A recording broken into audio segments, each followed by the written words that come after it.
सुखदेव जी के गुरु हैं जनक जी। जनक जी महाराज विदेह सुखदेव जी के गुरु हैं। सुखदेव जी जनक जी से गुरु मंत्र लेने गए, शिष्य बनने गए। ग्रीष्म ऋतु का समय था। जनक तो विदेह है। विदेह का अर्थ क्या है? जिसको देह का कोई अनुसंधान नहीं है, देह भाव से ऊपर उठ चुका है, शरीर के सुख दुख का जिसे कोई अनुभव नहीं है, वह विदेह है। तो ब्रह्म ज्ञानी थे जनक जी, उनसे गुरु मंत्र लेने गए।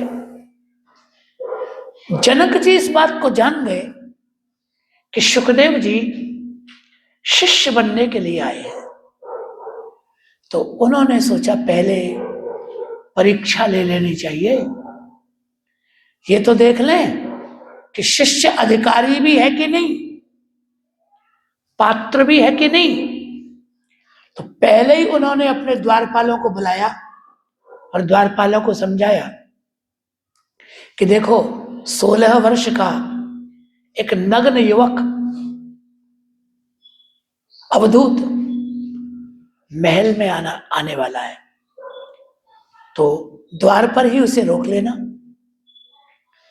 एक व्यक्ति तो खूब स्तुति करना, प्रणाम करना, आदर करना, और तुम में से एक तिरस्कार करना, अपमान करना, और उसे धूप में खड़ा कर देना प्रतीक्षा करने के लिए। यदि न जाए या तो लौट ही जाएगा, और यदि न जाए तो प्रतीक्षा के लिए धूप में खड़ा कर देना। ठीक है, सुखदेव जी वहां गए। तो एक द्वारपाल ने तो आज्ञा के अनुसार खूब आदर किया। पधारे, हे ब्रह्मर्षि, आपका स्वागत है, आपके दर्शन बड़े भाग्य से मिलते हैं, मेरे लायक कोई सेवा बताएं। खूब आदर किया। जनक जी देख रहे थे खिड़की से, ऊपर की खिड़की से जनक जी देख रहे थे। एक ने खूब आदर किया और दूसरे ने कहा, कौन हो तुम? तुम्हारी इतनी हिम्मत, राजा के महल में इस तरह नंगे चले आ रहे, भागो यहां से, बड़े निर्लज्ज हो तुम। तिरस्कार किया, अपमान किया। और जनक जी देख रहे थे खिड़की से।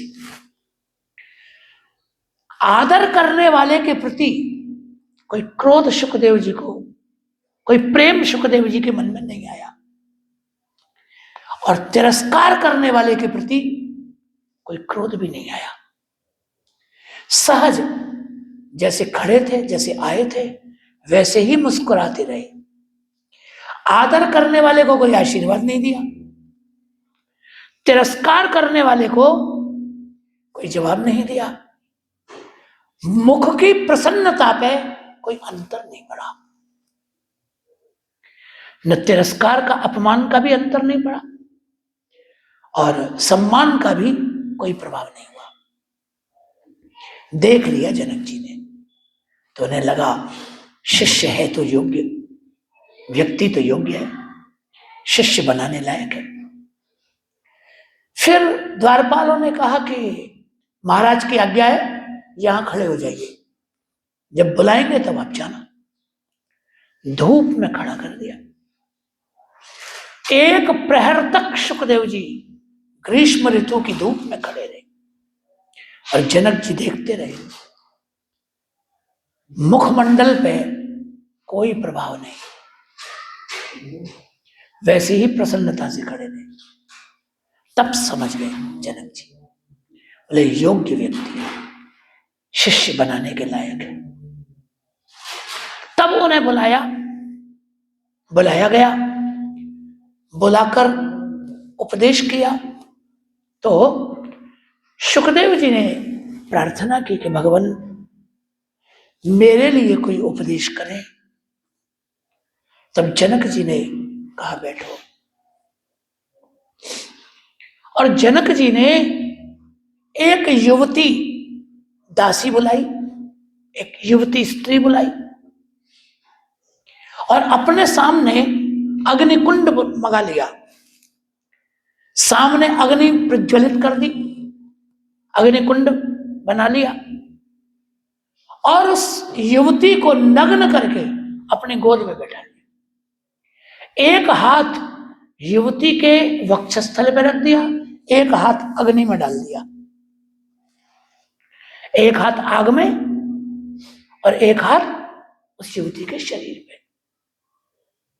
और जनक जी वैसे ही मुस्कुरा रहे थे। जनक जी उपदेश ये करना चाहते थे कि जो ब्रह्म ज्ञानी है उसे किसी वस्तु के स्पर्श से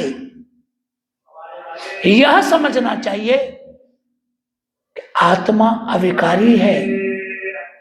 शरीर के स्पर्श से आत्मा प्रभावित नहीं होता, भले उसे अग्नि जलावे तो कोई दुख नहीं और किसी युवती के शरीर पे छुए तो भी कोई विकार नहीं, क्योंकि आत्मा में विकार नहीं होता। आत्म भाव में जो दृढ़ है वो अविकारी होना चाहिए। अपनी इस क्रिया से यह उपदेश किया सुखदेव जी को। और सुखदेव जी ने गुरु जी को प्रणाम किया, प्रणाम करके